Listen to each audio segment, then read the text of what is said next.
Welcome to జిల్లా వాణి news bulletin లో ముందుగా హెడ్లైన్స్. విశాఖ జిల్లా పెందుర్తి మండలం జీవీఎంసీ 94వ వార్డు సుజాతానగర్ ప్రధాన రహదారి ప్రాంతంలో శ్రీ నవోదయ విద్యా సంస్థల విద్యార్థులు 10వ తరగతి పరీక్షా ఫలితాల్లో అత్యుత్తమ ఫలితాలను సాధించారు. ఈ సందర్భంగా పాఠశాల ప్రాంగణంలో ఉపాధ్యాయులు, విద్యార్థులు వారి తల్లిదండ్రులతో సంబరాలు నిర్వహించారు. ఈ కార్యక్రమంలో భాగంగా భారీ స్థాయిలో బాణసంచా కాల్పులు నిర్వహించి ఉత్సవంలా ఫలితాల సంబరాల్ని స్కూల్ యాజమాన్యం నిర్వహించింది.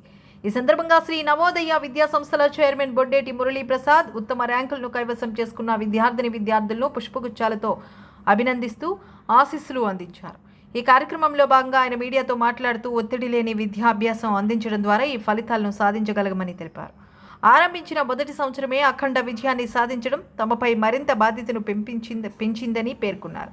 కార్యక్రమంలో పాఠశాల విద్యార్థులు, ఉపాధ్యాయులు మాట్లాడుతూ తాము ఎంతవరకు ఏ పాఠశాల నందు ఎంతటి చక్కటి విద్యాబోధన చూడలేదని పేర్కొన్నారు.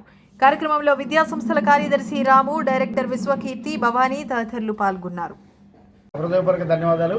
అయితే ఆరంభంలోనే శ్రీ నవోదయ స్కూల్స్ యొక్క ఫలితాలు 600 మార్కులకు 592 మార్కులతో వేదాంత అబ్బాయి మొదటి ప్లేస్లో నిల్చున్నారు.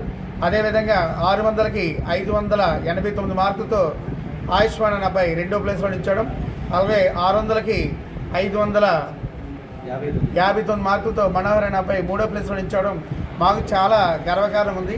ఎంత చక్కటి విజయాన్ని సాధించినటువంటి విద్యార్థులకు, అదేవిధంగా వాళ్ళకి తోడుగా ఉన్నటువంటి తల్లిదండ్రులకు, మా పిల్లలకి ఇంత విజయం రాగడానికి సహకరించినటువంటి ప్రతి టీచర్స్కి కూడా మన హృదయపూర్వక ధన్యవాదాలు తెలియజేసుకుంటున్నాం. ఇలాంటి విజయాలు రాబోయే రోజుల్లో మరీ ఎక్కువగా ఇస్తామని చెప్పి సభాముఖంగా మీ అందరికీ తెలియజేసుకుంటున్నాం.